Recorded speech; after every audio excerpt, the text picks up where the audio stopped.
Professor Rice, you cannot imagine how happy I am to have you with us for the podcasts that's supposed to show our students how important it is to learn about corruption and how important it is to be aware of the corruption and its manifestation in different forms in life, and also how to approach it, how to identify it.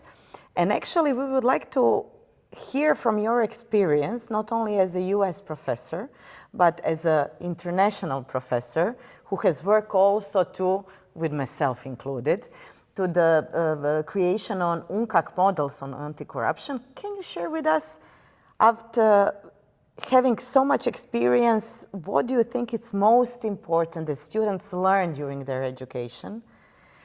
What skills they have to have in order to be the best professionals as possible, but also good human beings, aware of integrity.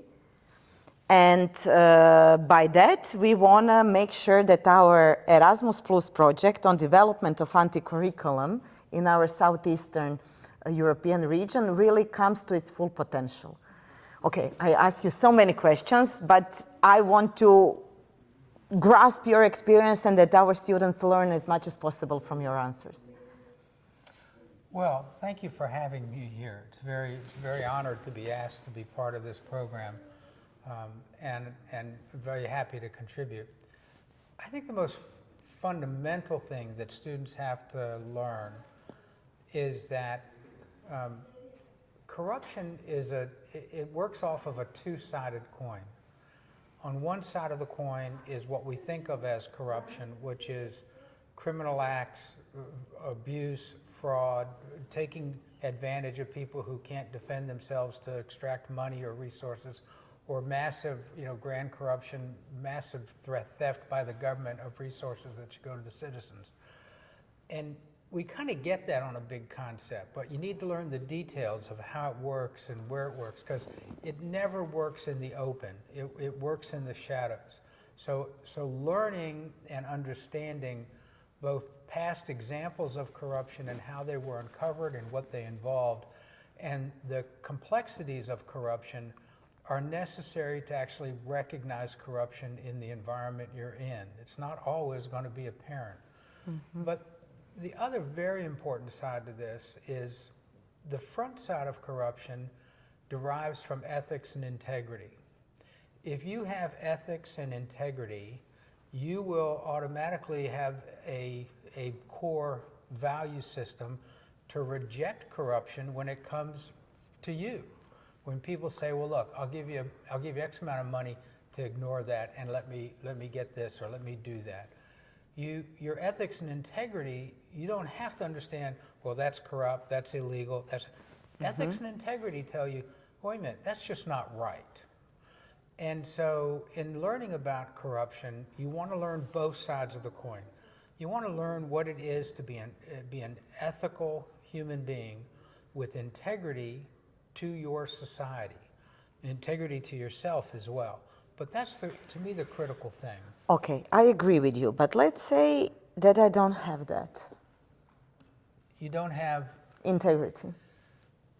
But you and do. I have to, okay, I do, but let's say that we have to design a program for our law students and for our students of economy that should build that integrity. What would you, as a professor in the field, what would you do with such students? What examples, how would you teach that class? How would you be happy with the outcomes of teaching that? How will you check whether integrity is built for the students that will enter job market? Well, that's a real difficult thing to do, because integrity is a state of being versus a piece of knowledge. Okay.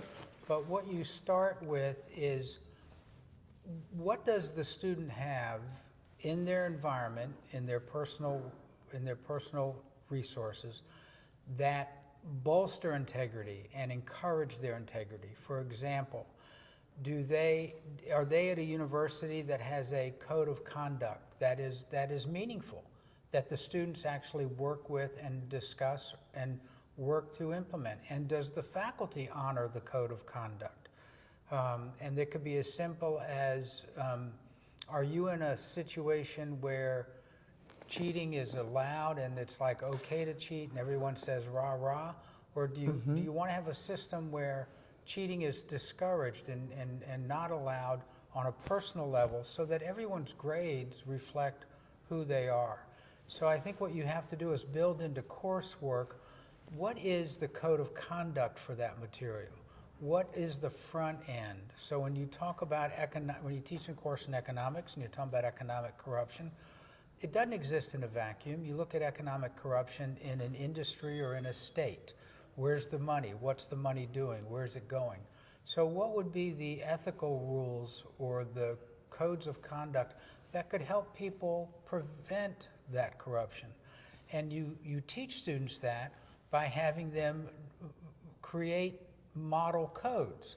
So there's plenty of codes of ethics out there, but you'd have a course on, all right, we're going to write a code of ethics for students at my university. We're going to write a code of ethics for the faculty at my university.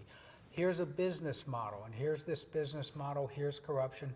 But someone who would see the corruption would be in, say, the business office.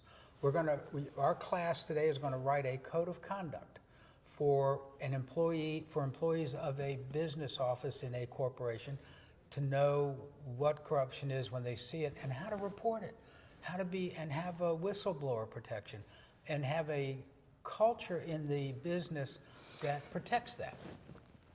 When you mention whistleblowers, why are they so important? Because the legislation of European Union concentrates a lot on whistleblowers protection. We are doing with students many examples how whistleblowers were crucial for recognizing corruption patterns in different institutions. Can we deal with corruption without whistleblowers? Probably not, because look, nobody steals money from a corporation or steals money from the public treasury and then puts on the internet, hey, I just scammed $5 million from the Department of Defense, yay me. Maybe they don't do that. So people scamming that kind of money, they're doing it in the shadows, they're doing it in the background.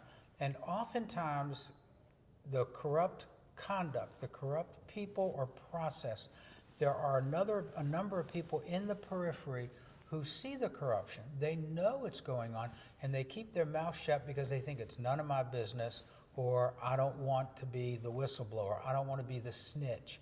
And so if you don't have within your school, within your business, within your government, a stated code of conduct, a stated rules of ethics, and a methodology to enforce and protect the people who do it. So when I sort of say, yeah, clearly that person is scamming that money, I have a path to do what's right. I have a path to have my integrity mean something to me, and I can report it. But we all know somebody who's stealing $5 million is not going to be above some violence to protect it. So that's why the whistleblower and the whistleblower protections are so critical, because they have to feel that the business or the government department is on their side and will protect them because they're doing the right thing, not the wrong thing.